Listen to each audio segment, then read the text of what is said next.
जय हिंद स्टूडेंट्स, आप सभी का बहुत बहुत वेलकम है आपके अपने YouTube channel Sonu sir classes में। एंड आई होप आप सभी स्वस्थ और मस्त होंगे और आप सभी की स्टडी भी काफ़ी बेहतर ढंग से चल रही होंगी। आप सभी कैसे हैं एक बार लाइव चैट में फटाफट से बता दीजिएगा और फिर हम लोग आगे बढ़ेंगे। और कमेंट सेक्शन में जो है वो कमेंट सेक्शन अगर अवेलेबल है तो कमेंट सेक्शन में भी बता दें आप कैसे हैं। ठीक है, उम्मीद करते हैं आप सभी स्वस्थ और मस्त हों। ठीक है, तो देखो यहाँ पे हम लोग जो ये क्वेश्चन पेपर देख रहे हैं, जैसा कि थंबनेल में देख करके आप लोग समझ गए होंगे, ग्रुप के का क्वेश्चन पेपर है। सबसे पहले एग्जाम पैटर्न जो बच्चे नहीं जानते हैं उनको मैं बता दूं, हालांकि सभी बच्चों को ये पता होना चाहिए कि वो जो एग्जाम देने जा रहे हैं उसमें क्या सिलेबस क्या पैटर्न रहने वाला है। तो ग्रुप के में जो यहाँ पे क्वेश्चंस पूछे जाते हैं वो फिजिक्स, केमिस्ट्री और मैथ से पूछे जाते हैं, प्लस टेक्निकल सब्जेक्ट से पूछे जाते हैं। ठीक है, रिलेवेंट टेक्निकल सब्जेक्ट से। ठीक है, जैसे आपका फिजिक्स, केमिस्ट्री और मैथ्स जो होता है वो 40% होता है, यानी कि 40 क्वेश्चंस होता है। ठीक है, वहीं टेक्निकल जो होता है वो 60% होता है, यानी कि 60 क्वेश्चन होता है। ठीक है, पीसीएम आपका जो होता है ये आपका 10th लेवल का होता है, यानी फिजिक्स, केमिस्ट्री और मैथ जो होता है वो 10th लेवल का होता है। वही सेम होता है जो कि आपके ग्रुप ए में पूछा जाता है। ठीक है, वहीं टेक्निकल की अगर बात करें तो ट्रेड वाइज ये आपका सब्जेक्ट जो है चेंज होता है।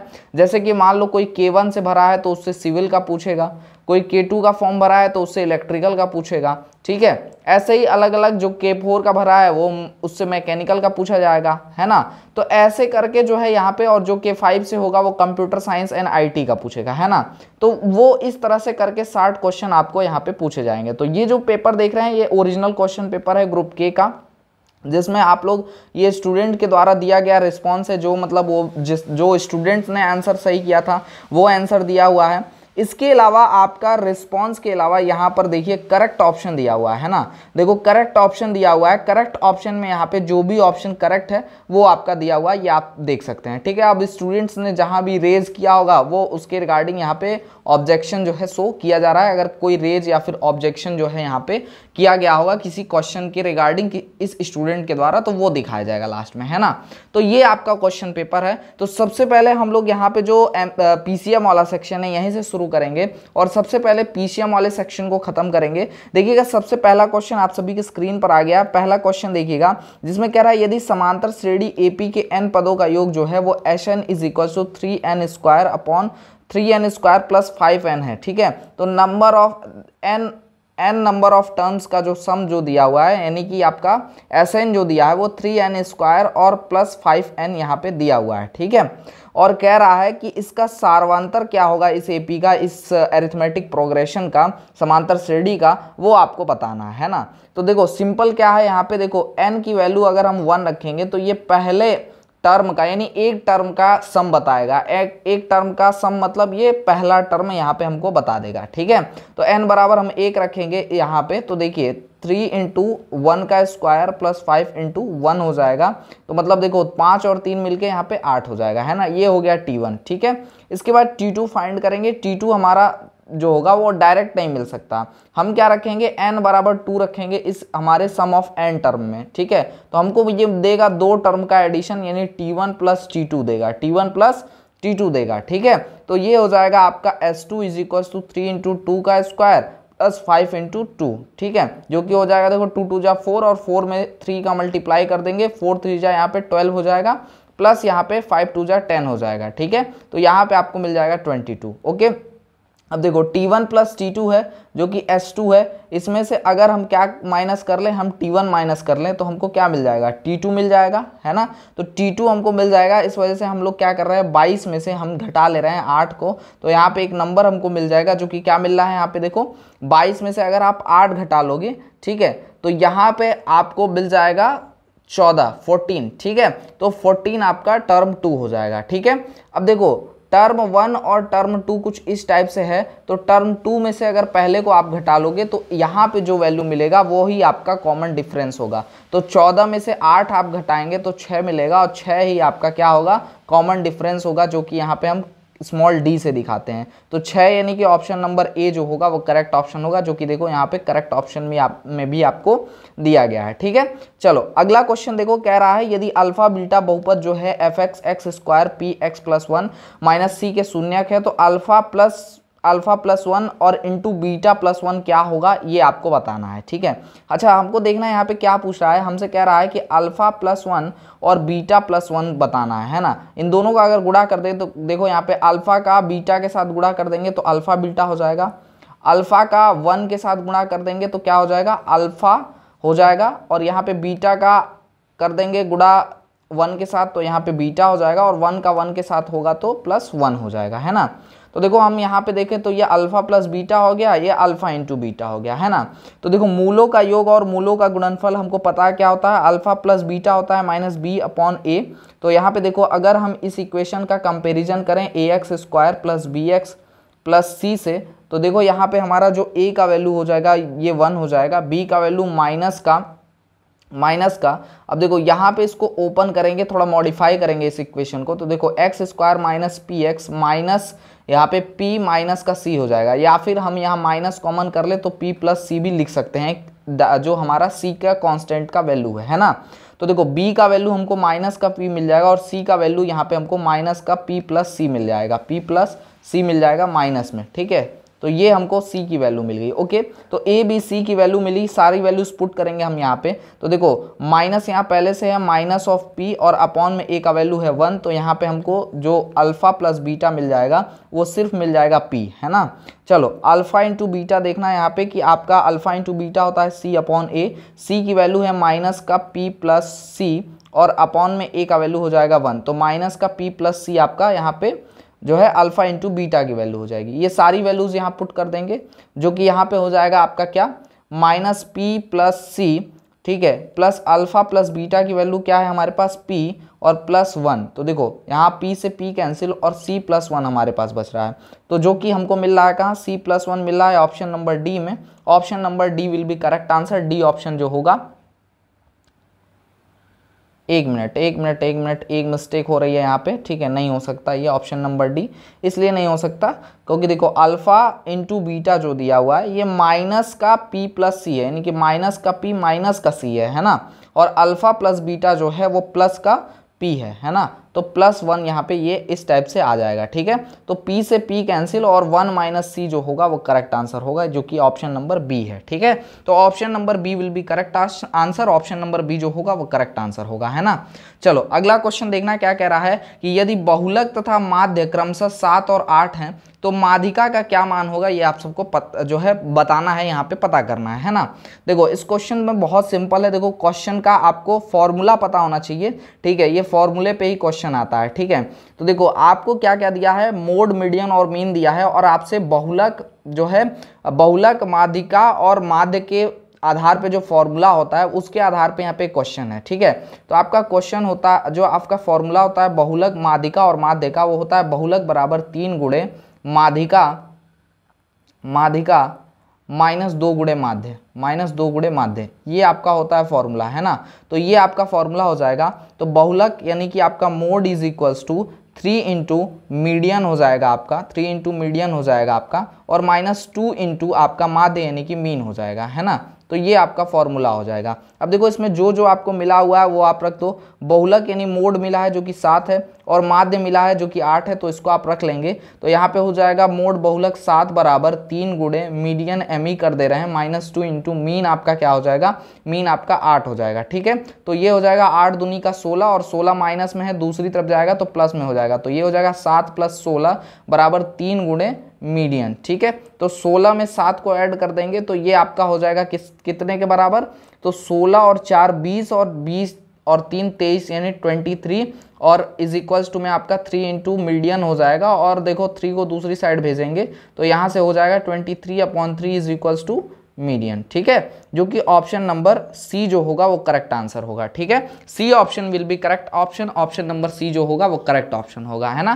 तो ऑप्शन नंबर सी जो है वो करेक्ट ऑप्शन है। अगला देखो क्वेश्चन नंबर 4 देखिएगा, आप सभी के स्क्रीन पर आ चुका है कि एक घटना जिसकी प्रायिकता 0 है वो कहलाती है, ठीक है, वो क्या कहलाएगी, the probability of an event is equals to 0, जो 0 के बराबर है प्रोबेबिलिटी, ठीक है, वो क्या कहलाएगी, तो वो आपका कहलाएगा इम्पॉसिबल इवेंट यानी असंभव हटना। तो ऑप्शन नंबर सी जो है वो करेक्ट ऑप्शन होगा, है ना।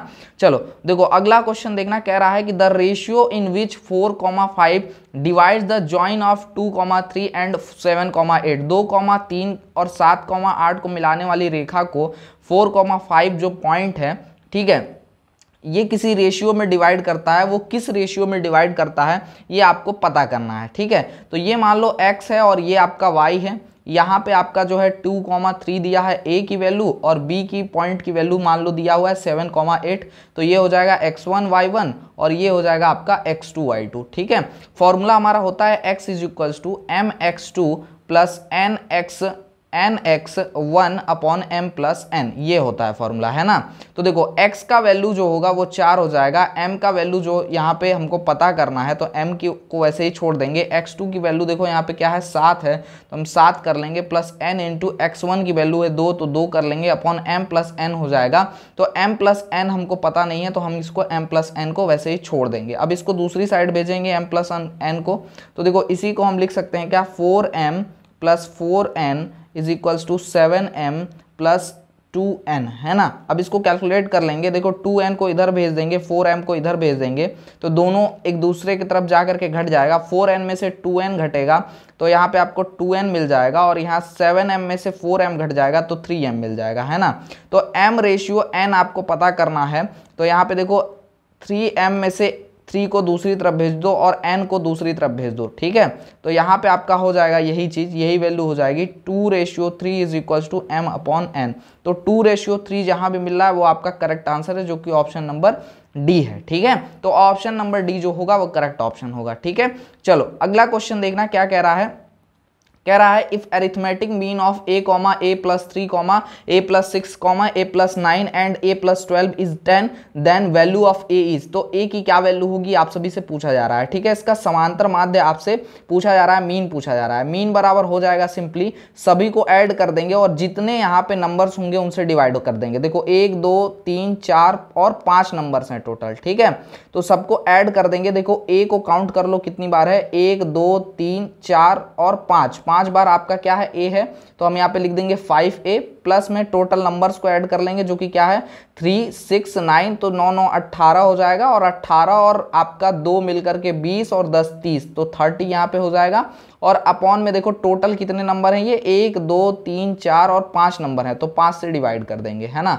तो 5 से डिवाइड कर देंगे और मीन हमको दिया हुआ है जो कि यहाँ पे कह रहा है कि मीन 10 है, तो हम यहाँ पे 10 रख लेंगे बराबर में, है ना। अब देखो 5 को दूसरी तरफ भेजेंगे और 10 में गुणा करेंगे तो 5a plus 30 is equals to यहाँ पे 50 हो जाएगा, सॉरी 50 हो जाएगा। और 50 में से 30 को घटा लेंगे तो 5a बराबर यहाँ पे 20 हो जाएगा, ठीक है। 5 से 20 कर दिया जाएगा 4 बार में, तो यहाँ पे a का जो मान आएगा वो 4 आएगा। ऑप्शन नंबर डी जो होगा वो करेक्ट आंसर होगा, ठीक है। तो इस तरह से आप सभी कर सकते हैं इसको। तो यहाँ पे तो इस प्रकार से आपको यहाँ पे आंसर जो है वो ऑप्शन नंबर डी मिल जाएगा, ठीक है। चलिए अगले क्वेश्चन पे चलते हैं। अगला क्वेश्चन देखिएगा क्या कह रहा है, कह रहा है एक वृत्त तथा वर्ग के जो परिमाप हैं, सरकम जो पेरीमीटर हैं वो सेम है। तो कह रहा है इनके क्षेत्रफलों का जो अनुपात होगा वो क्या होगा, वो आप सभी को बताना है, ठीक है। देखो हमारे पास एक सर्कल है, ठीक है, और एक हमारे पास स्क्वायर है ना, दो चीज़ें हैं हमारे पास, ठीक है। अब देखो सर्कल और स्क्वायर दो चीज़ें हैं हमारे पास, कह रहा है कि इनके जो परिमाप हैं यानी पेरीमीटर्स हैं वो सेम है, ठीक है। तो परिमाप देखना क्या क्या हो सकता है। सर्कल का परिमाप होता है 2πr, जो कि हम लोग सरकमफ्रेंस भी बोलते हैं। इसके अलावा जो स्क्वायर है, ठीक है, स्क्वायर का अगर परिमाप की बात करेंगे तो वो होता है 4a, ठीक है। ये दोनों आपस में बराबर है तो 2πr बराबर 4a कर देंगे तो यहाँ से हमको क्या मिल जाएगा, a की एक वैल्यू मिल जाएगी, है ना। तो देखो ये 2 दूनी के 4 हो जाएगा और यहाँ से हमको a की वैल्यू मिल जाएगी πr/2, है ना। तो πr/2 हमको मिल जाएगा, ठीक है। चलो अब देखना यहाँ पे हमको क्या कह रहा है कि इनके क्षेत्रफलों का, यानी यहाँ पे इनकी क्या कह रहा है कि एरिया में क्या रेशियो होगा, ये आप सभी से पूछा जा रहा है ना। तो सर्कल का जो एरिया होता है, यहाँ पे देखिएगा, एरिया जो होगा आपका, सर्कल का एरिया होगा πr² और स्क्वायर का जो एरिया होगा, ठीक है, जो एरिया होगा वो आपका क्या हो जाएगा, a का स्क्वायर हो जाएगा, है ना। तो हमको रेशियो बताने के लिए कह रहा है वृत्त और वर्ग में, तो ये हो जाएगा πr² अपॉन में a का स्क्वायर, ठीक है। अब देखो πr² यहाँ पे आपका क्या हो गया, सर्कल का यहाँ पे आपका ये एरिया हो गया। लेकिन ए की वैल्यू हमको क्या मिली है, पाई आर बाई टू का पाई आर बाई टू मिली है, तो हम इसको ए की जगह पे रख सकते हैं, पाई आर बाई टू का स्क्वायर हो जाएगा यहाँ पे, ठीक है। तो यहाँ पे देखो अगर हम सर्कल के एरिया को A1 और स्क्वायर के एरिया को A2 मान लें, तो देखो यहाँ पे हमको क्या मिल जाएगा, हमें मिल जाएगा पाई आर का स्क्वायर और अपॉन में पाई स्क्वायर आर स्क्वायर और अपॉन में 2 का स्क्वायर 4। तो 4 जो है ऊपर मल्टीप्लाई में यहाँ पे आ जाएगा।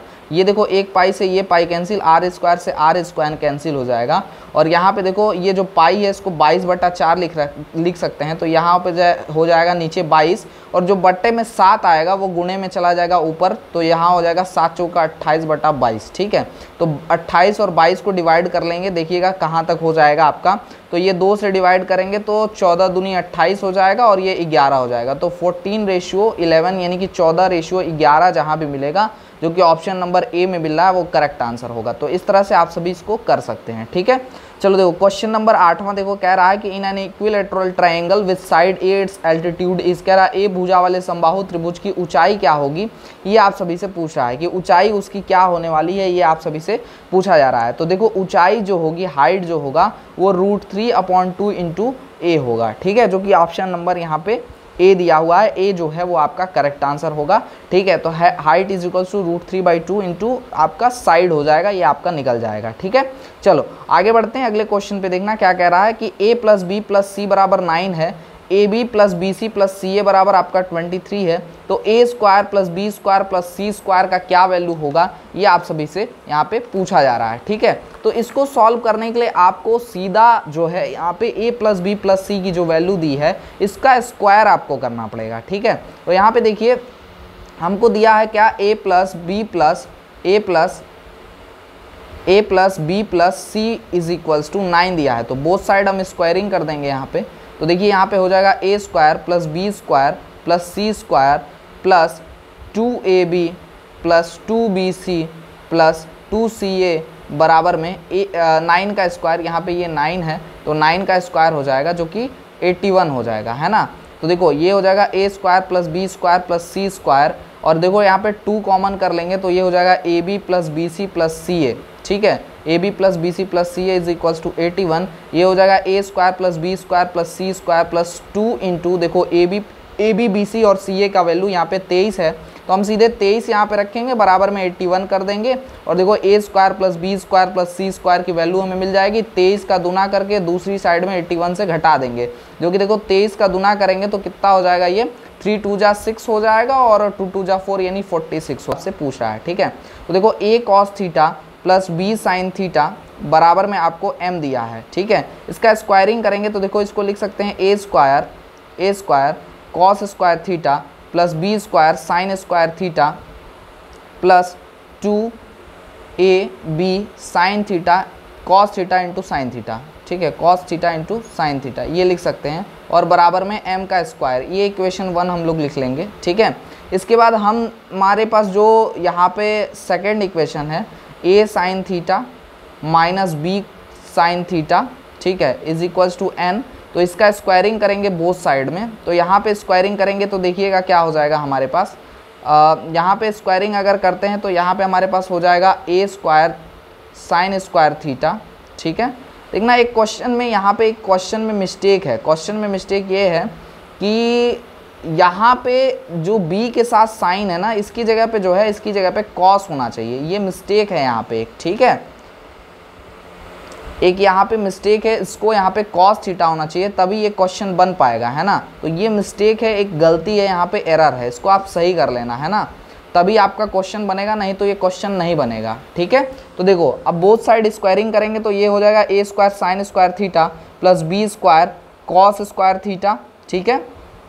और = में यहाँ पे आपका देखो + 2AB cos theta into sine theta हो जाएगा, ठीक है। और = में आपका n² हो जाएगा, ये इक्वेशन 2 हो जाएगा, ठीक है, ये इक्वेशन 2 हो जाएगा हमारे पास। अब इक्वेशन 1 + इक्वेशन 2 करने पे यहाँ से ध्यान से देखिएगा, ये जो 2AB cos theta sine theta है, ठीक है, सॉरी यहाँ पे माइनस में आएगा ये, और ये 2ab cos theta sin theta ये आपस में कट जाएगा, है ना, ये आपस में कट जाएगा। और जब ये दोनों जुड़ेंगे आपस में, इनमें देखिए a स्क्वायर के पास आपका cos स्क्वायर थीटा है और यहाँ पे a स्क्वायर के पास sin स्क्वायर थीटा है। तो अगर हम a स्क्वायर कॉमन करेंगे तो यहाँ पे cos square theta plus sin square theta लिख सकते हैं, ठीक है। और इसी प्रकार से आपका b वाला देखेंगे तो b square cos square theta और यहाँ b square sin square theta है, तो उसको आप लिख सकते हैं b square cos square theta plus sin square theta, ठीक है। और इज इक्वल्स टू में यहाँ पे आपको m square plus n square मिल जाएगा, ठीक है। तो देखो cos square theta plus sin square theta की value 1, cos square theta plus sin square theta की वैल्यू 1, ठीक है। तो यहाँ पे a square plus b square is equals to m square plus n square आपको मिल जाएगा, ठीक है, जो कि ऑप्शन नंबर सी में है। तो ऑप्शन नंबर सी जो होगा वो करेक्ट आंसर होगा, ठीक है। अगला क्वेश्चन देखो क्या कह रहा है कि sine 60 degree into cos 30 degree और plus cos 30 degree into cos 60 degree, है ना, ये दिया हुआ है।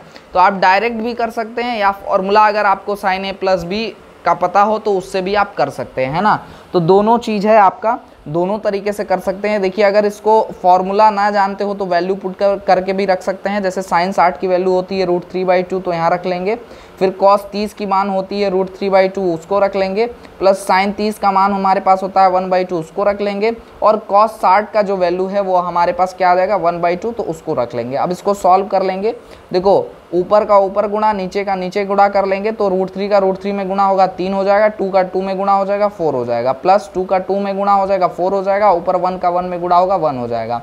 तो ये आपका हो जाएगा, ठीक है। तो देखो ऊपर आपका नीचे बेस सेम है, आपका हर समान है, तो नीचे 4 एलसीएम आ जाएगा और ऊपर 3 और 1 मिलकर के 4 हो जाएगा, 4 से 4 कैंसिल और यहाँ पे आ जाएगा 1, ठीक है।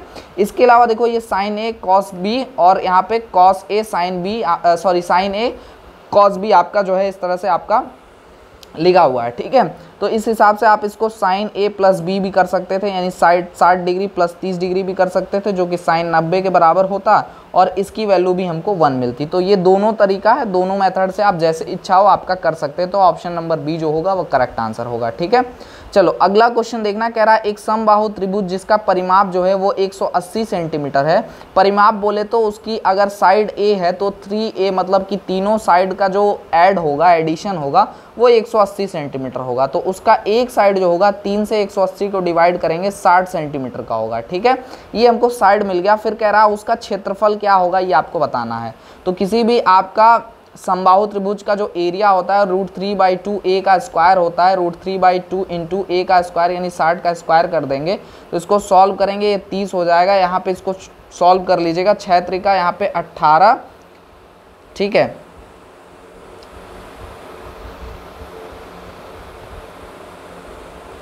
तो यहाँ पे 1800 और यहाँ पे आपका आ जाएगा √3 सेंटीमीटर जो है स्क्वायर, ठीक है, जो कि ऑप्शन में यहाँ पे ऑप्शन नंबर बी मिल रहा है।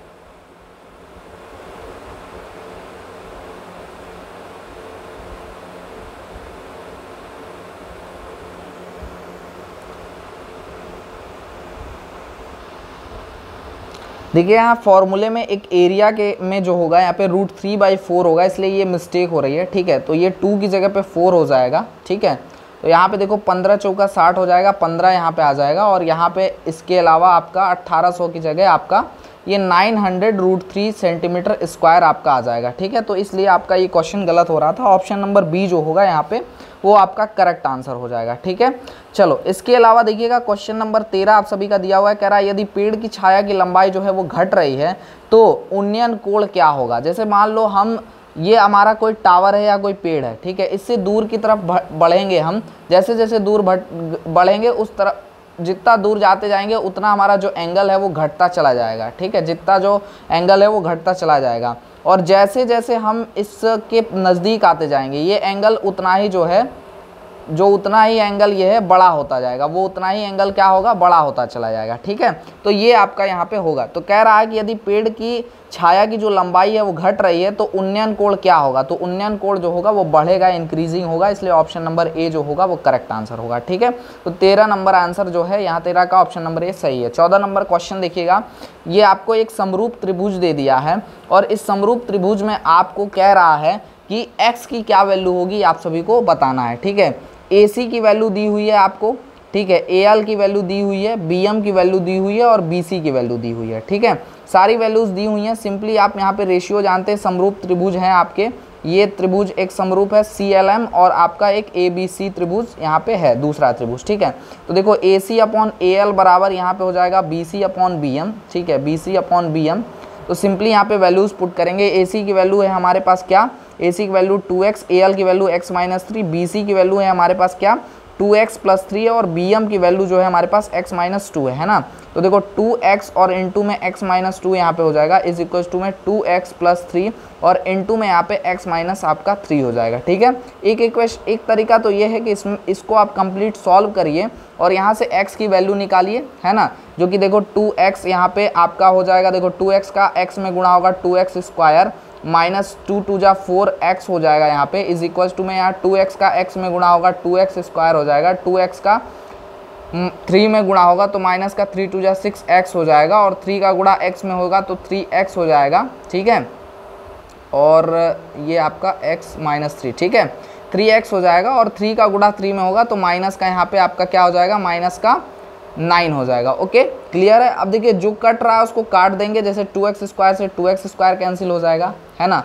इसके अलावा देखिए सारी यहाँ पे वैल्यूज़ को इसको कैलकुलेट कर लेंगे तो देखिए आपका 4x को दूसरी साइड ही भेज लेते हैं तो माइनस से ये प्लस में आ जाएगा, 4x - 6x + 3x माइनस का 9 बराबर में 0 हो जाएगा। ठीक है, देखो 4 3 7x है, इसमें से 6x घट जाएगा तो सिर्फ x बचेगा, x - 9 बराबर 0 और x बराबर यहाँ से 9 हमको मिल जाएगा। ठीक है, तो x की वैल्यू हमको 9 मिल गई जो कि ऑप्शन नंबर C में है। ठीक है, चलो अगला क्वेश्चन नंबर 15 देखना, कह रहा है वायु में ध्वनि तरंगे होती हैं। वायु में जो ध्वनि तरंगे होती हैं वो कैसी होती हैं, ट्रांसवर्स होती हैं, लॉन्गिट्यूडनल होती हैं, बोथ होती हैं या फिर स्टैंडिंग वेव होती हैं। तो यहाँ पे करेक्ट आंसर होगा ऑप्शन नंबर B जो कि यहाँ दिख भी रहा है आपको, लॉन्गिट्यूडनल वेव यानी अनुदैर्ध्य तरंग ही आपकी होगी। ठीक है, 16 नंबर क्वेश्चन देखना, आप सभी के स्क्रीन पर दिया हुआ है, कह रहा है यदि 2 इलेक्ट्रॉनों के मध्य स्थिर विद्युत बल का मात्रा जो है वो F है तो उसी दूरी पर रखे 2 प्रोटॉनों के मध्य लगने वाले बल का मान क्या होगा, ये आप सभी से पूछा जा रहा है। ठीक है, देखो जो प्रोटॉन जो फॉर्मूला यहाँ लगेगा फोर्स इज इक्वल्स टू वो K Q1Q2/r² जो कि न्यूटन्स लॉ है। ठीक है, वो न्यूटन्स लॉ ऑफ चार्ज के लिए है, ये आपका लगेगा, है ना। अब देखो वो चार्ज आपका इलेक्ट्रॉन हो या फिर प्रोटॉन हो, आपका फोर्स रिमेन्स कांस्टेंट रहेगा, सेम रहेगा। रीज़न क्या है कि जो प्रोटॉन और इलेक्ट्रॉन के चार्जेस होते हैं ना वो सेम होते हैं बट साइन उनके आगे चेंज होता है। इलेक्ट्रॉन के आगे माइनस का 1.6 × 10⁻⁻19 कूलम होता है। ठीक है, वहीं प्रोटॉन की बात करोगे तो ये प्लस में हो जाएगा, प्लस 1.6 × 10⁻⁻19 कूलम हो जाता है ना। चार्जेस सेम होते हैं इसलिए फोर्स सेम होगा और इस पे ही डिपेंड करते हैं और जो डिस्टेंस है उनके बीच की वो डिस्टेंस कह रहा है सेम रहने वाला है। ठीक है, तो यहाँ पर आपका जो ऑप्शन नंबर डी जो F है आपका वो करेक्ट आंसर है ना। चलो आगे बढ़ते हैं, अगला क्वेश्चन देखो, कह रहा है correct relationship between small g and capital G। Capital G and small g के बीच में रिलेशन क्या होगा, तो small g is equals to GME/RE का स्क्वायर आपका करेक्ट आंसर होगा जो कि ऑप्शन नंबर ए में दिया हुआ है। A option will be correct answer. अगला क्वेश्चन देखो क्या कह रहा है, कह रहा है 1 AMU तथा मिली इलेक्ट्रॉन वोल्ट के मध्य सही संबंध क्या है। तो यहाँ पे जो AMU है और मिली इलेक्ट्रॉन वोल्ट है इसके बीच में जो सही रिलेशन है वो है 1 AMU is equals to 931 milli electron volt जो कि ऑप्शन नंबर बी में दिया है। ठीक है, चलो अगला क्वेश्चन देखो 19 नंबर क्वेश्चन क्या कह रहा है कि एक वस्तु 21 सेंटीमीटर की फोकस दूरी वाले उत्तल लेंस से सामने जो है 14 सेंटीमीटर की दूरी पर रखी है, ठीक है, रखी जाती है, तो प्रतिबिंब की प्रकृति क्या होगी आप सभी से पूछा जा रहा है। ठीक है, तो देखो अगर आप 21 सेंटीमीटर फोकस दूरी है उसकी और वो वस्तु को 14 सेंटीमीटर पे रखा जा रहा है तो मतलब वस्तु को फोकस और कार्वेचर के बीच में रखा जा रहा है। और जब भी फोकस और कार्वेचर के बीच में उत्तल लेंस के सामने हम लोग रखते हैं, किसी भी वस्तु को कॉनकेव लेंस के सामने रखते हैं तो उसकी जो इमेज होती है वो ऑलवेज वर्चुअल होती है, सीधी होती है और वस्तु की ओर ही जो है यहाँ पे बनती है, इरेक्ट होती है। ठीक है, तो इसलिए ऑप्शन नंबर डी जो होगा वो करेक्ट ऑप्शन होगा। ठीक है, चलो अगला क्वेश्चन देखो, कह रहा है 1 किलोवाट हावर में जूलों की क्या संख्या होगी आप सभी से पूछ रहा है ना। तो देखो 1 किलोवाट हावर जो होता है वो होता है आपका 1000 वाट इंटू आपका 3600 सेकेंड के बराबर, 3600 सेकेंड के बराबर। इसको आप लिख सकते हैं क्या 3.6 × 10⁻6 जूल। ठीक है, 3.6 × 10⁻6 जूल के बराबर आप लिख सकते हैं। ठीक है, या फिर आप इसको लिख सकते हैं 36 इंटू 10⁵ जूल। ठीक है, दोनों तरीके से आप लिख सकते हैं, जो कि ऑप्शन नंबर ए में दिया है। ए ऑप्शन जो होगा वो करेक्ट आंसर होगा। ठीक है, चलो 21 नंबर क्वेश्चन देखना, कह रहा है 100 माइक्रोफैरेड क्षमता के एक संधारित्र को 6 वोल्ट की बैटरी से आवेशित करने पर संधारित्र में ऊर्जा जो संचित होगी वो क्या होगी, क्या जो एनर्जी होगी स्टोर्ड होगी उस कैपेसिटर में, ये आपसे कह रहा है। ठीक है, तो स्टोर्ड एनर्जी बराबर U इज इक्वल्स टू होता है हाफ CV², जो कि U जो है वो स्टोर्ड एनर्जी है। ठीक है, इज इक्वल्स टू 1/2 इंटू जो कैपेसिटर की जो क्षमता है वो है 100 माइक्रोफैरेड, तो 100 इंटू 10⁻⁶ माइक्रोफैरेड हो जाएगा। और जो वोल्टेज है वो 6 वोल्ट है, तो 6 इंटू 6 हो जाएगा। ठीक है, तो यहाँ 2 से 6 को डिवाइड करेंगे 3 आ जाएगा, और 6 3 का यहाँ पे 1800 गुणे 10⁻⁻6 आ जाएगा आपका। ठीक है, तो 1800 गुणे 10⁻⁻6 जूल लिख सकते हैं, या फिर 1800 माइक्रो जूल भी लिख सकते हैं, क्योंकि 10⁻⁶ को हम क्या बोलते हैं, माइक्रो बोलते हैं। ऑप्शन नंबर सी जो होगा वो करेक्ट आंसर होगा। ठीक है, चलो 22वां नंबर क्वेश्चन देखना, बहुत आसान है, बहुत बार बता चुका हूं कि निम्नलिखित में से कौन समय का मात्रक नहीं है। ईयर नहीं है, लाइट ईयर नहीं है, डे नहीं है, या फिर हावर नहीं है। ठीक है, समय का मात्रक आपका लाइट ईयर नहीं है, जो कि दूरी का मात्रक है। ये किसका मात्रक है भाई, दूरी का मात्रक है, इसलिए आपका समय का मात्रक नहीं है। ठीक है, देखो अगला क्वेश्चन कह रहा है 23 नंबर की साबुन के बुलबुले के अंदर का यहाँ पे प्रेशर, ये दाब होगा। ठीक है, ये आपका गलत है, ये दाब होगा, है ना। देखो तो यहाँ पे कह रहा है pressure inside a soap bubble is, कह रहा है कि एक सोप बबल के अंदर प्रेशर कैसा होगा, मोर देन एटमॉस्फेरिक प्रेशर। अगला ऑप्शन है लेस देन एटमॉस्फेरिक प्रेशर। तीसरा ऑप्शन है इक्वल टू एटमॉस्फेरिक प्रेशर, या हाफ द एटमॉस्फेरिक प्रेशर। तो यहाँ करेक्ट ऑप्शन जो होगा ऑप्शन नंबर ए होगा, जो कि मोर देन एटमॉस्फेरिक प्रेशर है। ठीक है, अगला क्वेश्चन देखना, क्वेश्चन नंबर 24 आप सभी के स्क्रीन पर दिया है, कह रहा है correct relationship between force and linear momentum. Force और लीनियर मोमेंटम के बीच में क्या डिफरेंस है, ये आप सभी को बताना है। ठीक है, तो आपका संवेग परिवर्तन की दर को, यानी कि आपके मोमेंटम के जो चेंज होने की रेट होती है, rate of change of momentum जो होता है वो आपका फोर्स होता है, इसलिए यहाँ पे आपका force is equals to dp/dt जो होगा ऑप्शन नंबर बी, वो ऑप्शन सही होगा। ठीक है, देखो अगला क्वेश्चन आप सभी के स्क्रीन पर आ चुका है, कह रहा है दिखाए गए परिपथ में यदि गैल्वेनोमीटर का पाठ्यांक जो है 0 है, यानी कि ये जो आपका व्हीट स्टोन ब्रिज है ये एक बैलेंस कंडीशन में है, तो आर का मान क्या होगा, यानी जो कैपेसिटर होगा, जो यहाँ पे रेजिस्टेंस होगा, सॉरी वो रेजिस्टेंस की क्या वैल्यू होगी आपसे पूछा जा रहा है। ठीक है, तो देखो हम इसको P, इसको Q, इसको R और इसको S मान लें, तो हमारा जो बैलेंस कंडीशन में जो रूल होता है व्हीट स्टोन ब्रिज में वो P/Q is equal to R/S होता है ना। तो इस तरह से हम लोग देखो P की वैल्यू 2 ओम मिल गई, और Q की वैल्यू हमारे पास 7 ओम है, इज इक्वल टू R की वैल्यू हमारे पास जो है 6 ओम है, और S की वैल्यू हमको निकालनी है। ठीक है, तो देखो R को दूसरी तरफ भेज देंगे और सारी वैल्यूज को एक तरफ भेज देंगे, तो यह 6 गुणे 7/2 हो जाएगा, 2 से 6 कटेगा 3 बार में, और 7 3 21 ओम आपको मिल जाएगा। ठीक है, तो 21 ओम मिल रहा है ऑप्शन नंबर सी में, जो कि ऑप्शन नंबर सी आपका करेक्ट आंसर है। ठीक है, देखो अगला क्वेश्चन नंबर 26 कह रहा है जो गॉस है वो किसकी यूनिट है, गॉस जो है वो किसकी यूनिट है। तो यहाँ पे ऑप्शन है आपके पास magnetic field, electric field, magnetic flux और इलेक्ट्रिक फ्लक्स। तो यहाँ पे सही आंसर होगा ऑप्शन नंबर ए, यानी कि मैग्नेटिक फील्ड। जो 26 नंबर आंसर क्वेश्चन का जो आंसर होगा वो मैग्नेटिक फील्ड होगा। ठीक है, चुंबकीय क्षेत्र का मात्रक गॉस है। ठीक है, टेस्ला भी होता है इसके अलावा। क्वेश्चन नंबर 27 देखिएगा क्या कह रहा है कि एक सीधे लंबे क्षैतिज धारावाही में पूर्व से पश्चिम की दिशा की ओर जो है धारा बह रही है, तो चालक के ठीक नीचे चुंबकीय क्षेत्र की जो दिशा होगी वो क्या होगी, क्या वो साउथ होगी, क्या वो नॉर्थ होगी, डाउनवर्ड होगी या अपवर्ड होगी। तो इसका करेक्ट आंसर होगा साउथ होगी, यानी दक्षिण होगी। तो ऑप्शन नंबर ए जो है करेक्ट आंसर है। ठीक है, 28 नंबर क्वेश्चन देखना, निम्न में से किसका उपयोग उत्कृष्ट धातुओं को गलाने के लिए किया जाता है, सल्फ्यूरिक एसिड का, हाइड्रोक्लोरिक एसिड का, एक्वारेजिया का, या नाइट्रिक एसिड का। तो यहाँ करेक्ट आंसर जो होगा वो एक्वारेजिया होगा। एक्वारेजिया में आपका यहाँ पे नाइट्रोजन और हाइड्रोजन का रेशियो पूछ लेता है, इसलिए इसको आप लोग याद रखिएगा, केमिस्ट्री का क्वेश्चन है, ऑप्शन नंबर सी जो है वो करेक्ट आंसर होगा। ठीक है, चलो 29 नंबर क्वेश्चन देखना, कह रहा है कि मानव शरीर में पाए जाने वाला प्रचुर तत्व, जो एकदम सफिशिएंट एबंडेंट एलिमेंट जो होता है हम लोग के बॉडी में, ह्यूमन बॉडी में, वो क्या होता है, ऑक्सीजन होता है, आयरन होता है, कार्बन होता है, नाइट्रोजन। तो यहाँ करेक्ट आंसर देखिए ऑक्सीजन होता है, ऑप्शन नंबर ए जो होगा वो करेक्ट आंसर होगा। ठीक है, 30 नंबर क्वेश्चन देखिएगा, कह रहा है न्यूट्रॉन की खोज किसने की थी। तो हमने एक ट्रिक बचपन में सीखा था, ईटा पर नाच। क्या सीखा था? ईटा पर नाच, जिसमें ना का मतलब क्या था? न्यूट्रॉन, और च का मतलब चैडविक चचा, है ना। तो चैडविक चचा यहाँ पे करेक्ट आंसर है, चैडविक जो है वो करेक्ट आंसर है, जो कि ऑप्शन नंबर ए है। ठीक है, 31 नंबर क्वेश्चन देखिएगा, कह रहा है तत्वों के आधुनिक आवर्त सारणी आधारित है। क्या वो एटॉमिक मास पे है, एटॉमिक नंबर पे, या साइज पे, या ऑल ऑफ दिस। तो जो आपका एटॉमिक, आपका जो आधुनिक यानी मॉडर्न पीरियोडिक टेबल है, वो आपका एटॉमिक नंबर यानी परमाणु क्रमांक पर आधारित है, जो कि ऑप्शन नंबर बी सही है यहाँ पे। ठीक है, चलो अगला नंबर 32 नंबर क्वेश्चन देखना, कह रहा है उप धातु का उदाहरण है, यानी मेटलॉइड्स का क्या उदाहरण है, ये आप सभी से पूछ रहा है। तो यहाँ पे जर्मेनियम जो है वो मेटलॉइड्स का उदाहरण है। ठीक है, इन सभी में तो जर्मेनियम आपका करेक्ट आंसर होगा। जर्मेनियम हो या सिलिकॉन हो या गैलियम हो, वो आपका मेटलॉइड हो जाएगा, उप धातु हो जाएगा। ठीक है, देखो अगला क्वेश्चन है प्लास्टर ऑफ पेरिस जो होगा वो कौन, प्लास्टर ऑफ पेरिस का क्या सूत्र होगा। तो POP प्लास्टर ऑफ पेरिस मतलब पेरिस घूमने के लिए क्या चाहिए? गैस पानी चाहिए, तो COSO4.H2O। अब सवाल ये आता है, फॉर्मूला तो हमको याद है कि गैस और पानी चाहिए, तो यहाँ पे गैस और पानी के साथ जो पानी की मात्रा लगेगी वो क्या लगेगी? तो आपको देखो, आपका अगर पेरिस की बात करें तो हाफ लग जाएगा, और अगर जिप्सम की बात करेगा, तो CaSO4.2 जो CaSO4.H2O आपका यहाँ पे हो जाएगा, है ना। तो यहाँ पे आपका जिप्सम जो है आपका CaSO4.H2O हो जाएगा। ठीक है,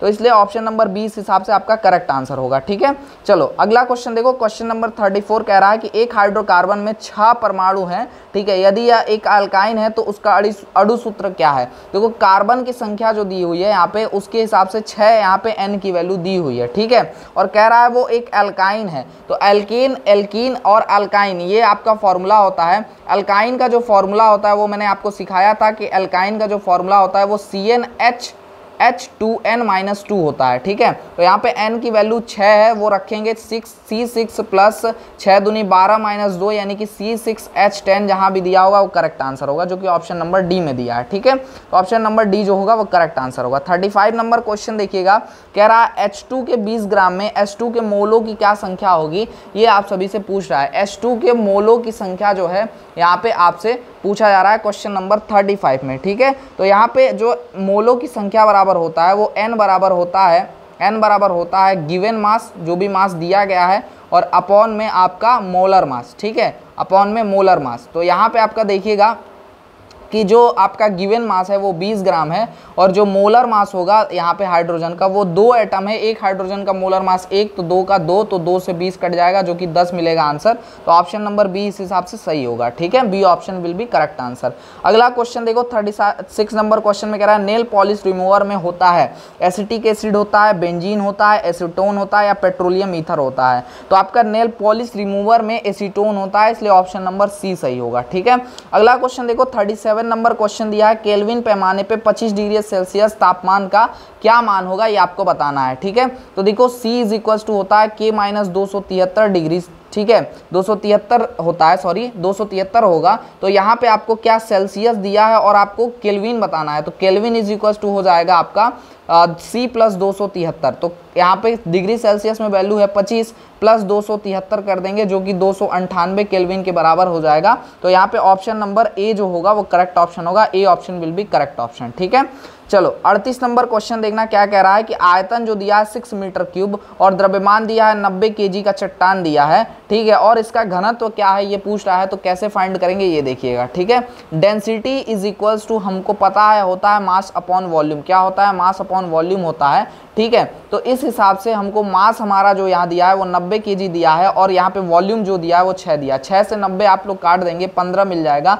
kg बटा मीटर क्यूब आपको यहाँ पे मिल जाएगा, तो 15 मीटर क्यूब बटा kg, जो कि ऑप्शन नंबर जो है यहाँ पे सी में दिया है, सी ऑप्शन जो है वो करेक्ट आंसर है। ठीक है, चलो कोहरा कह रहा है, कोहरा एक उदाहरण है। Fog is an example of foam, sol, aerosol और जेल। ठीक है, तो यहाँ करेक्ट आंसर है एरोसॉल। एरोसॉल का एक उदाहरण क्या है? कोहरा है। ठीक है, चलो अगला क्वेश्चन देखो, 40 नंबर क्वेश्चन दिया है, एक रिएक्शन दिया हुआ है, और इसमें कह रहा है कि इसमें से पूछ रहा है कि क्या है ये, कॉम्बिनेशन रिएक्शन है, डबल डिस्प्लेसमेंट है, डिकम्पोजिशन रिएक्शन है या फिर डिस्प्लेसमेंट रिएक्शन है, क्या होगा करेक्ट आंसर। तो इसमें देखो डिस्प्लेसमेंट हो रहा है किसका, एल्यूमिनियम और आयरन का, ठीक है, तो इसलिए डिस्प्लेसमेंट रिएक्शन है, ऑप्शन नंबर बी जो होगा वो करेक्ट आंसर होगा, ठीक, सॉरी ऑप्शन नंबर डी जो है वो करेक्ट आंसर है, ठीक है, डिस्प्लेसमेंट रिएक्शन।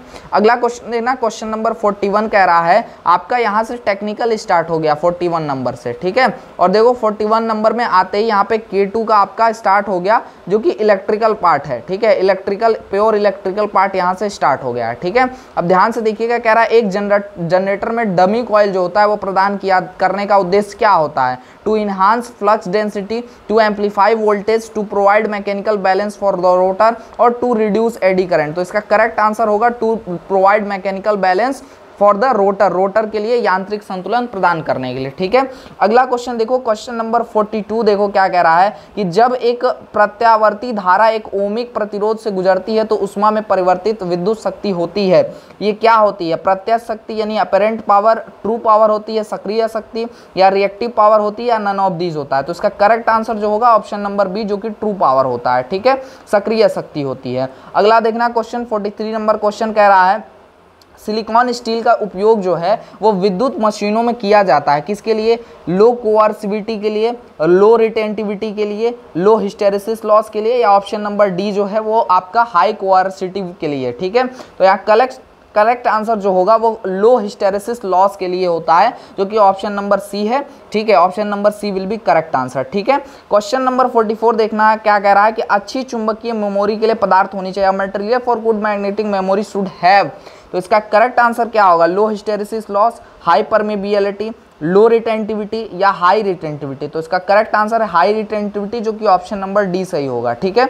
चलो अगला क्वेश्चन 45 नंबर क्वेश्चन देखना, कह रहा है निम्नलिखित में से किस एक हीटिंग विधि में अधिकतम शक्ति यानी अधिकतम पावर फैक्टर होता है, मैक्सिमम पावर फैक्टर होता है, आर्क हीटिंग में, डाइलेक्ट्रिक हीटिंग में आपका, या फिर इंडक्शन हीटिंग में या फिर रेजिस्टेंस हीटिंग में। तो इसका करेक्ट आंसर जो होगा वो आपका resistance heating option number D होगा, ऑप्शन नंबर डी जो होगा वो करेक्ट आंसर होगा, ठीक है। अगला क्वेश्चन देखना 46 नंबर, जिसमें कह रहा है कि मानक प्रतिरोध से बना होता है, मानक प्रतिरोध जो बना होता है वो प्लेटिनम से होता है, मैग्नीन से बना होता है, सिल्वर से होता है या नाइक्रोम से बना होता है। तो जो स्टैंडर्ड रजिस्टर होता है वो मैग्नीन से बना होता है, ऑप्शन नंबर बी जो है वो करेक्ट आंसर है। 47 नंबर क्वेश्चन देखिएगा, कह रहा है निम्नलिखित में से कौन भारत में बिजली आपूर्ति के लिए मानक वोल्टेज नहीं है, कह रहा विच of the following is not the standard voltage for power supply in India, 11 kV, 33 kV, 66 kV या 122 kV। तो इसका करेक्ट आंसर होगा ऑप्शन नंबर डी, 122 kV जो है वो मानक नहीं है, क्योंकि हमारे वहाँ जो भी इलेक्ट्रिसिटी आपूर्ति की जाती है वो 11 के फैक्टर पे की जाती है, 11 के गुणांक पे की जाती है, ठीक है। तो यहाँ 132 की जगह 132 kV रहता तो वो सही रहता, जो कि 11 का एक गुणांक है, ठीक है। तो ऑप्शन नंबर डी जो है वो करेक्ट आंसर है यहाँ पे। देखो 48 नंबर क्वेश्चन में देखना, आर्मेचर होने की स्थिति में इक्वलाइजर रिंग की आवश्यकता होती है, वेव वाउंड, लैप वाउंड में, डेल्टा वाउंड में या फिर डुप्लेक्स वाउंड में। तो यहाँ करेक्ट आंसर होगा लैप वाउंड जो कि ऑप्शन नंबर बी है, ठीक है।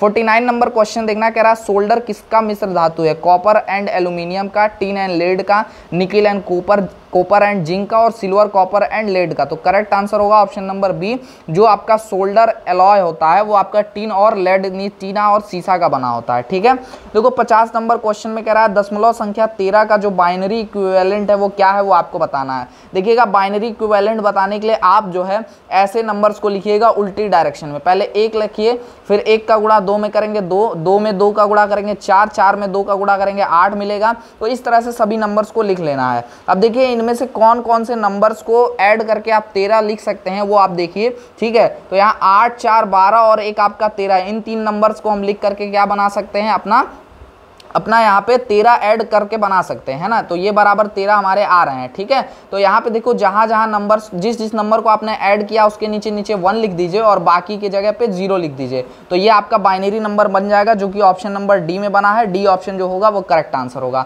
D option will be correct option, ठीक है।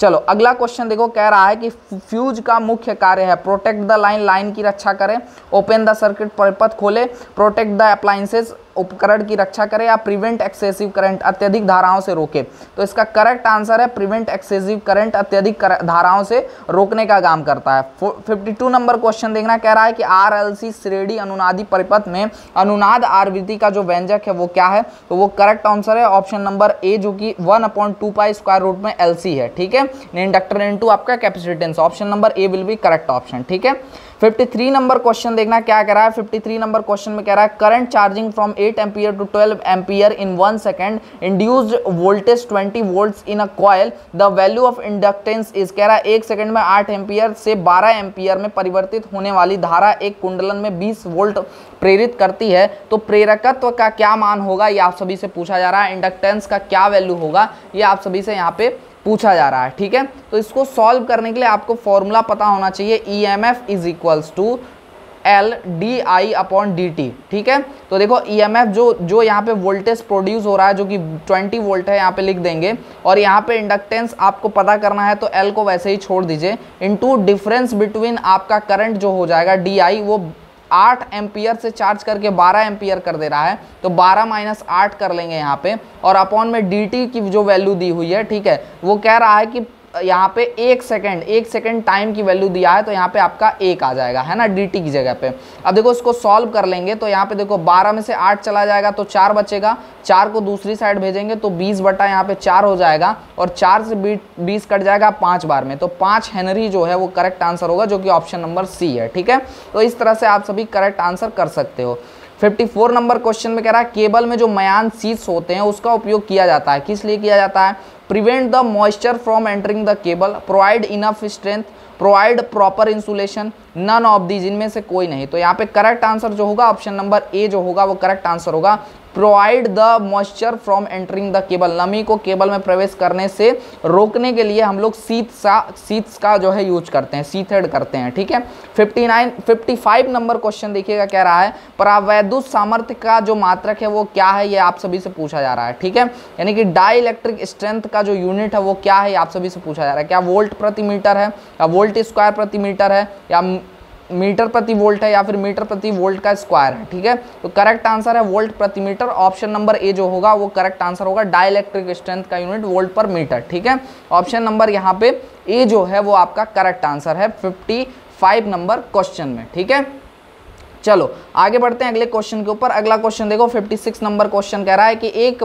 केबल के ब्रेकडाउन वोल्टेज निर्भर करता है प्रेजेंस ऑफ मॉइस्चर, नमी की उपस्थिति में, टेम्परेचर, कार्य तापमान, वर्किंग टेम्परेचर पे, time of the application of the voltage, voltage के आवेदन का समय, और option number D all of this. तो यहाँ करेक्ट आंसर होगा ऑल ऑफ दिस, ये सभी रीजंस हैं आपके किसी भी केबल के ब्रेकडाउन होने का। ठीक है, 57 नंबर क्वेश्चन देखना क्या कह रहा है। 57 नंबर क्वेश्चन कह रहा है सुपर चालकता, जो सुपर कंडक्टिविटी होती है उसको किसके द्वारा डिस्ट्रॉयड किया जा सकता है। एडिंग इम्प्योरिटीज, इम्प्योरिटी ऐड करके, रिड्यूसिंग टेम्परेचर, तापमान कम करके, option number C application of magnetic field, चुंबकीय क्षेत्र का अनुप्रयोग करके, और option number D all of दीजिए सभी। तो ऑप्शन नंबर सी जो होगा वो करेक्ट आंसर होगा, चुंबकीय क्षेत्र का अनुप्रयोग, ऑप्शन सही है। ठीक है, चलो अगला क्वेश्चन देखना। 58 नंबर क्वेश्चन कह रहा है कि बैटरी की क्षमता को मेजर करते हैं, किसके रूप में व्यक्त करते हैं, क्या रेटिंग होती है बैटरी की। तो वोल्टेज रेटिंग होती है, करंट रेटिंग होती है, एम्पियर हावर होती है, या फिर आपका नॉन ऑफ दिस। तो बैटरी को हम लोग देखिए हमेशा AH में मेजर करते हैं, जो कि एम्पियर हावर कहलाता है।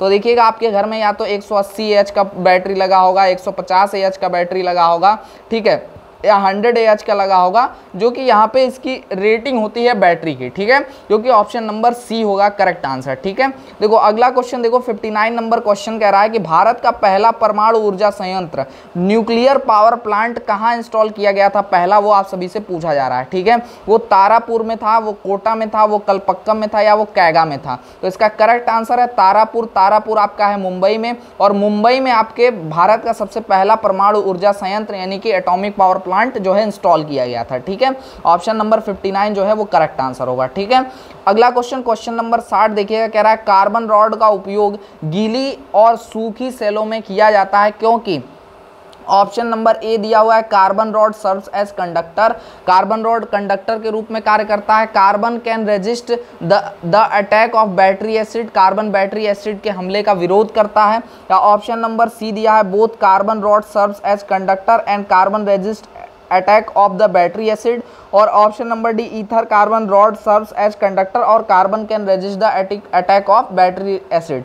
तो इसका करेक्ट आंसर होगा ऑप्शन नंबर सी, जो कि यहाँ पे both carbon rod serves as conductor, यानी कि एक कंडक्टर की तरह भी सर्व करता है, और कार्बन जो होता है वो रेजिस्ट करता है attack of battery acid. Carbon rod जो होता है वो कंडक्टर के रूप में कार्य करता है, वो कार्बन बैटरी एसिड के हमले का विरोध कर सकता है। दोनों आपका करेक्ट आंसर है, ऑप्शन नंबर सी जो है वो करेक्ट आंसर होगा। ठीक है, चलो अगला क्वेश्चन देखना क्या रहा है। 61 नंबर क्वेश्चन दिया हुआ है, कह रहा है कि प्रत्यक्ष धारा के मामले में, एक डायरेक्ट करंट के मामले में क्या सही ऑप्शन होगा। Magnitude and direction of current remain constant, धारा का परिमाण और दिशा स्थिर रहती है। ऑप्शन नंबर बी होगा magnitude and direction of current changes with time, समय के साथ धारा का परिमाण और दिशा परिवर्तन होगा। Option number C magnitude of current changes with time, समय के साथ धारा परिमाण जो का परिवर्तन, या ऑप्शन नंबर डी जो है magnitude of current remain constant, धारा का परिमाण स्थिर रहता है। तो करेक्ट आंसर होगा option number A, option number A जो होगा वो करेक्ट ऑप्शन होगा। ठीक है, A option will be correct option, A option जो होगा वो करेक्ट ऑप्शन होगा। ठीक है, चलो 62 नंबर क्वेश्चन देखिएगा, कह रहा है थर्मोकपल का उपयोग मुख्य रूप से मापन के लिए किया जाता है। किसके मेजरमेंट के लिए किया जाता है ये आपसे पूछा जा रहा है। टेम्परेचर के, रेजिस्टेंस के, एडी करंट के, या कपलिंग कोफिशिएंट के।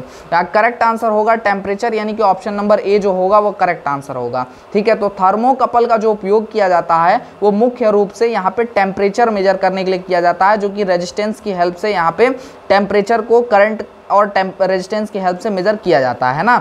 चलो तो अगला क्वेश्चन देखना, कह रहा है 63 नंबर क्वेश्चन में कि हाई टेंशन केबल में आमतौर पर उपयोग किए जाते हैं 11 kV, 33 kV, 66 kV या 132 kV। तो हाई टेंशन केबल किस में यूज किए जाते हैं ये आप सभी से पूछा जा रहा है।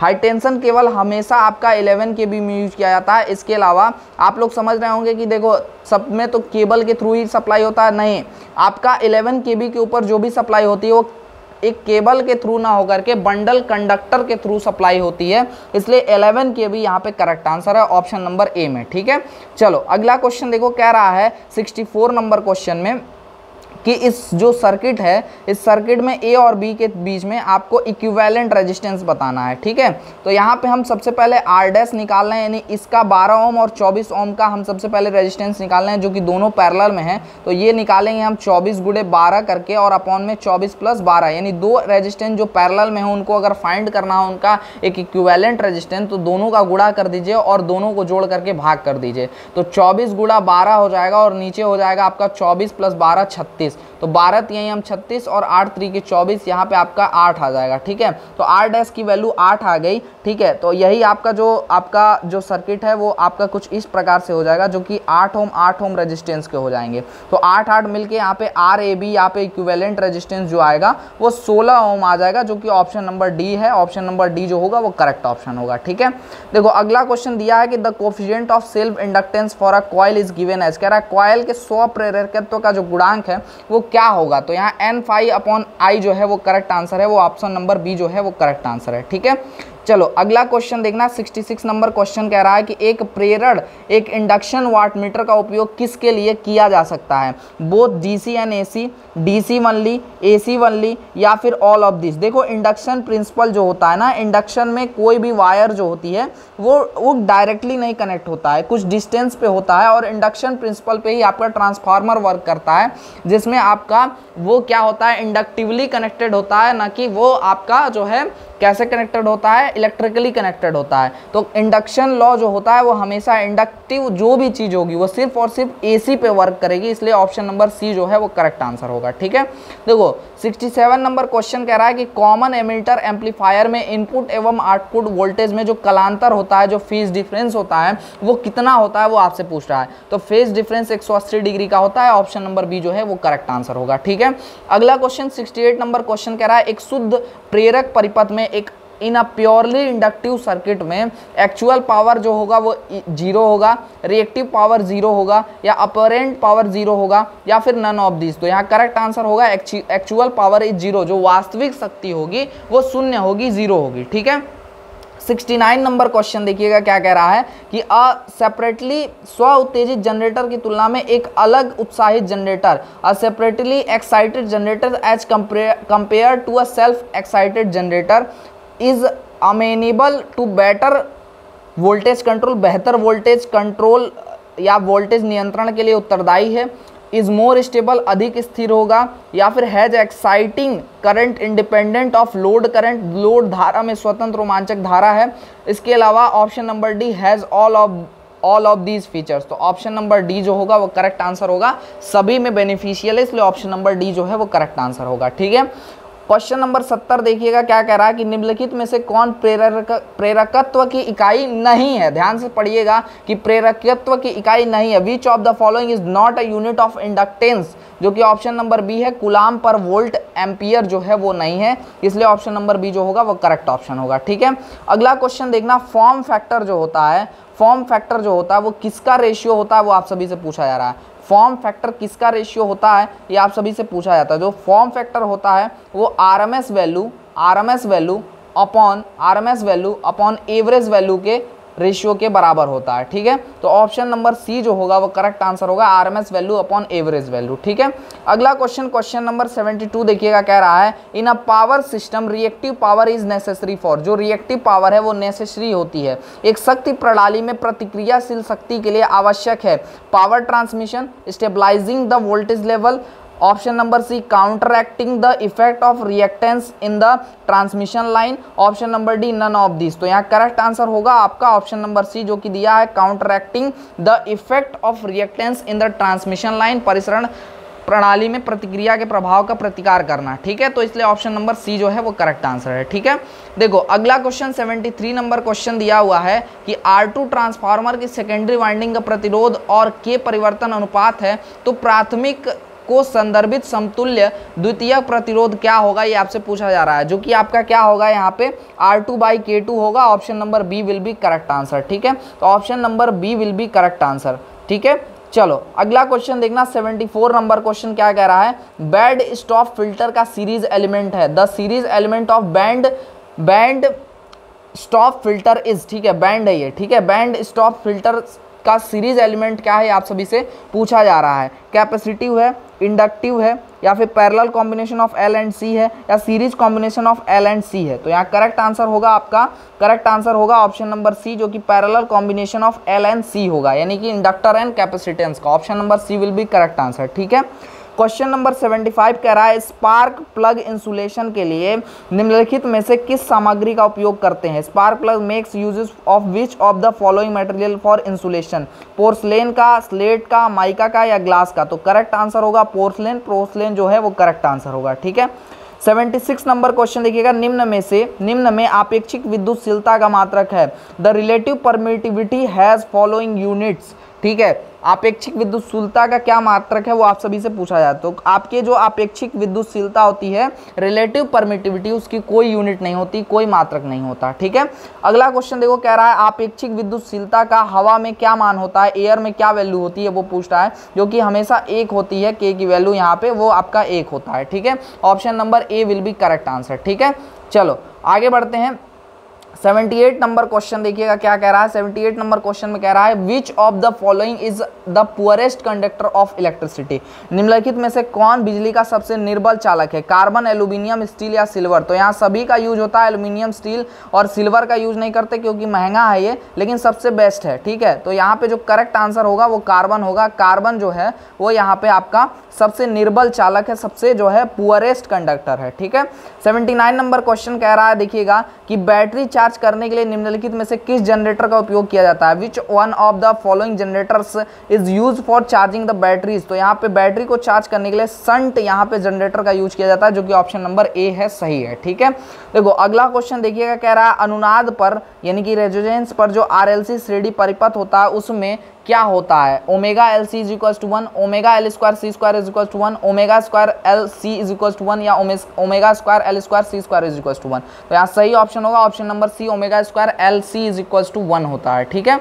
देखो 81 नंबर क्वेश्चन में कह रहा है निम्नलिखित में से कौन सा संबंध गलत है, कौन सा गलत है ये आपको बताना है। ठीक है, तो यहाँ पे देखो P is equal to VI दिया, P is equal to I square R दिया और V स्क्वायर अपॉन R दिया P की वैल्यू, यहाँ पे P is equal to V upon R square. देखो अब ये सही है नहीं, ए सही है तो ये आपका सही नहीं हो सकता। ठीक है, तो इस हिसाब से ऑप्शन नंबर सी जो है वो गलत दिया हुआ है, गलत रिलेशन, तो option number C will be correct option. ठीक है, चलो अगला क्वेश्चन देखो, कह रहा है ऑपरेटर के स्क्वायर का मान क्या होगा। जे जो होता है इसका स्क्वायर का वैल्यू क्या होगा, तो जे का वैल्यू जो होता है वो स्क्वायर रूट के अंदर माइनस का 1 होता है, इसका स्क्वायर करेंगे तो माइनस का 1 मिलेगा, जो कि ऑप्शन नंबर बी होगा। बी ऑप्शन जो है वो करेक्ट ऑप्शन है। ठीक है, देखो अगला क्वेश्चन 83 नंबर क्वेश्चन कह रहा है कि एन ओपन कॉइल हैज, एक खुला कुंडलन है, जीरो रेजिस्टेंस एंड इंडक्टेंस, ठीक है, infinite resistance and zero inductance, infinite resistance and normal inductance, zero resistance and high inductance. तो यहाँ करेक्ट आंसर होगा ऑप्शन नंबर बी, जो कि infinite resistance and zero inductance है, अनंत प्रतिरोध और शून्य प्रेरकत्व जो होगा वो करेक्ट आंसर होगा। ठीक है, 84 नंबर क्वेश्चन देखिएगा क्या कह रहा है कि सोलर कलेक्टर का कार्य परिवर्तित करना है। सोलर जो function of a solar collector is to convert solar energy into electricity, सौर ऊर्जा से बिजली, सोलर एनर्जी इंटू रेडिएशन, सौर ऊर्जा से विकिरण, option number C solar energy into thermal energy, सौर ऊर्जा से तापीय ऊर्जा, या solar energy into mechanical energy. तो करेक्ट आंसर है solar energy into thermal energy. यहाँ पे बहुत सारे ग्लास का यूज करके सोलर जो सन की जो किरणें होती हैं सूर्य की, उसको एक जगह इकट्ठा की जाती है और उससे हीट जनरेट करके उसको इलेक्ट्रिसिटी में कन्वर्ट किया जाता है। तो ऑप्शन नंबर सी जो है वो करेक्ट आंसर है। ठीक है, अगला क्वेश्चन देखना, 85 नंबर क्वेश्चन कह रहा है पावर फैक्टर करेक्शन के लिए कैपेसिटर को रेट किया जाता है। कैपेसिटर को किस में रेट किया जाता है, आपसे पूछा जा रहा है, केडब्ल्यू में, किलोवाट में, केवीए में, केवी में, केवीआर में। तो यहाँ पे आपका किलोवाट वोल्ट एम्पियर रिएक्टिव जो हो करेक्ट आंसर है, केवीआर करेक्ट आंसर है। ठीक है, चलो अगला क्वेश्चन देखना, कह रहा है 86 नंबर क्वेश्चन में कि हिस्टेरिसिस लॉस सबसे कम निर्भर करता है, सबसे कम किस पे निर्भर करता है, वो आप सभी से पूछ रहा है कि वॉल्यूम ऑफ मटेरियल, पदार्थ के आयतन पे, फ्रीक्वेंसी पर, यहाँ पे आपका स्टीनमेट्ज कॉफिशिएंट पे, या फिर आपका एम्बिएंट टेम्परेचर पे। तो परिवेश का तापमान पे सबसे कम निर्भर करता है, ऑप्शन नंबर डी जो है वो करेक्ट आंसर होगा। ठीक है, आप देखो ए और बी के बीच परिपथ के बीच में जो प्रेरकत्व का मान होगा वो क्या होगा, वो आप सभी से यहाँ पे पूछा जा रहा है। तो यहाँ प्रेरकत्व का मान जो होगा वो L1 + L2 + 2m, यानी कि ऑप्शन नंबर सी का बराबर होगा, जो कि ऑप्शन नंबर सी जो है वो करेक्ट आंसर होगा। ठीक है, चलो अगला क्वेश्चन देखना, 88 नंबर क्वेश्चन दिया है कि लंबी दूरी पर विद्युत ऊर्जा के संचरण के लिए निम्नलिखित में से कौन सी सामग्री को प्राथमिकता दी जाती है।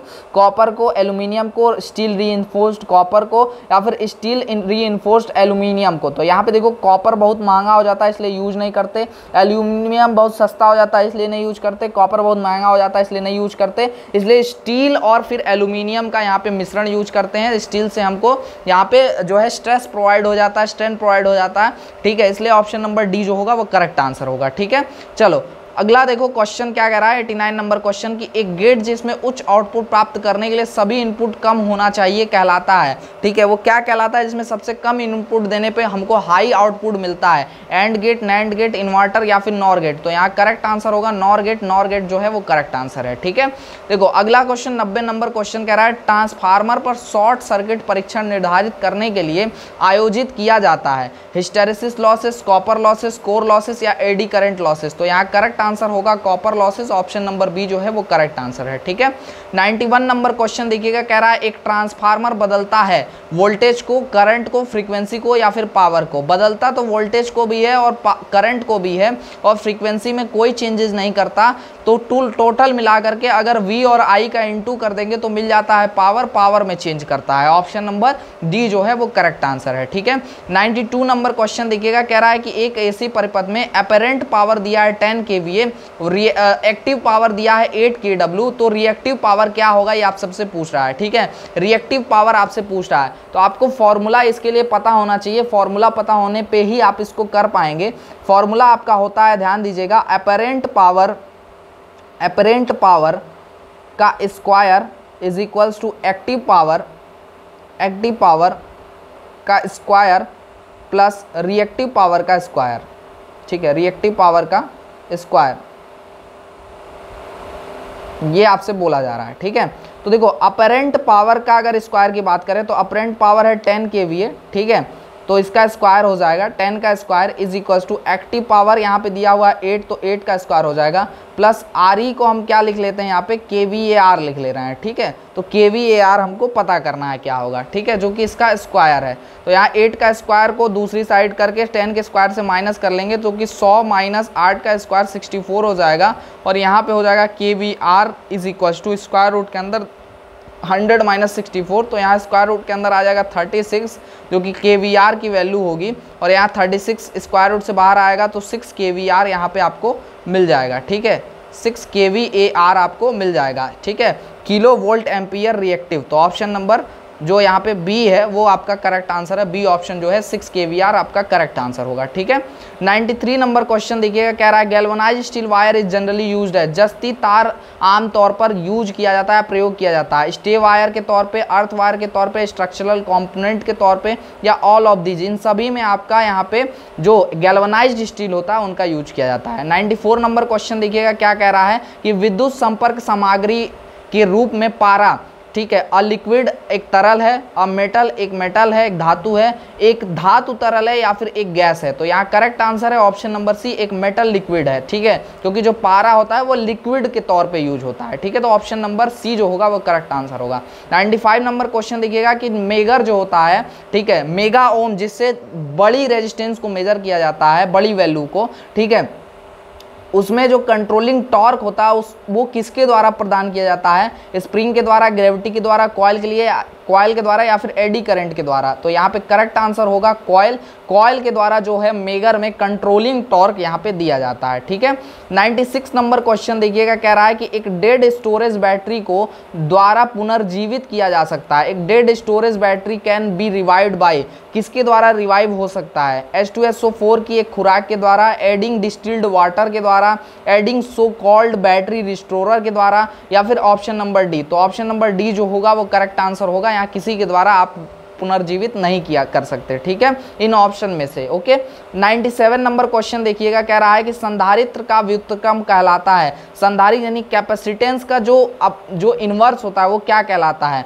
क्या वो रिलक्टेंस कहलाता है, क्या वो कंडक्टेंस कहलाता है, या वो ससेप्टेंस कहलाता है, या फिर इलास्टेंस कहलाता है? तो यहाँ करेक्ट आंसर होगा इलास्टेंस जो ऑप्शन नंबर डी है वो करेक्ट ऑप्शन है। ठीक है, अगला क्वेश्चन देखिएगा 98 नंबर क्वेश्चन की, the armature of DC generator is laminated to. DC generator के आर्मेचर को पटली यानी लेमिनेटेड किया जाता है।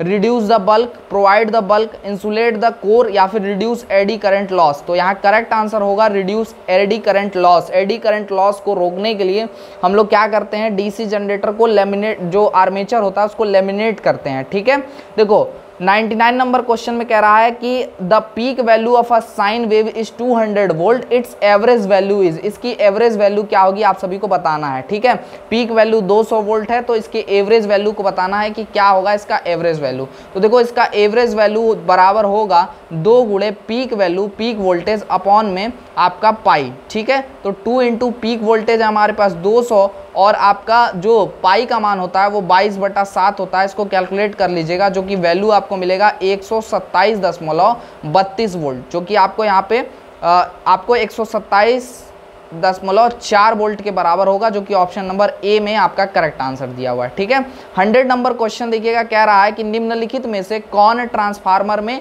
नहीं बदलता है? Current, voltage, frequency, copper loss. तो पीछे आपको बताए थे कि फ्रीक्वेंसी जो होता है वो कभी चेंज नहीं होता है ट्रांसफार्मर में, तो इस हिसाब से ऑप्शन नंबर सी सही है। ठीक है, तो ये देखिए 100 आउट ऑफ 100 क्वेश्चन हमने 1 घंटे के अंदर हमने सॉल्व कर लिया, और आपको परीक्षा में मिलते हैं टोटल 2.5 घंटे। इस रफ्तार से आप सभी तैयारी करेंगे, पढ़ेंगे, तो शानदार अपना आप आंसर करके आ पाएंगे, दोबारा चेक कर पाएंगे अपनी कॉपी को, और बेस्ट से बेस्ट मार्क्स आप प्राप्त कर सकेंगे। ठीक है, तो जो भी बच्चे नए होंगे, जो भी इस आप चैनल पे पहली बार जुड़े होंगे, सभी चैनल को सब्सक्राइब कर लीजिएगा, एंड अपने दोस्तों के साथ शेयर कर लीजिएगा। जो भी बच्चे एंट्रेंस एग्जामिनेशन 2023 की प्रिपरेशन करना चाहते हैं वो हमारे साथ जुड़ करके फ्री ऑफ कॉस्ट तैयारी कर सकते हैं। डेली लाइव क्लास चल रही है। ठीक है, डेली लाइव क्लास चल रही है लक्ष्य बैच के साथ।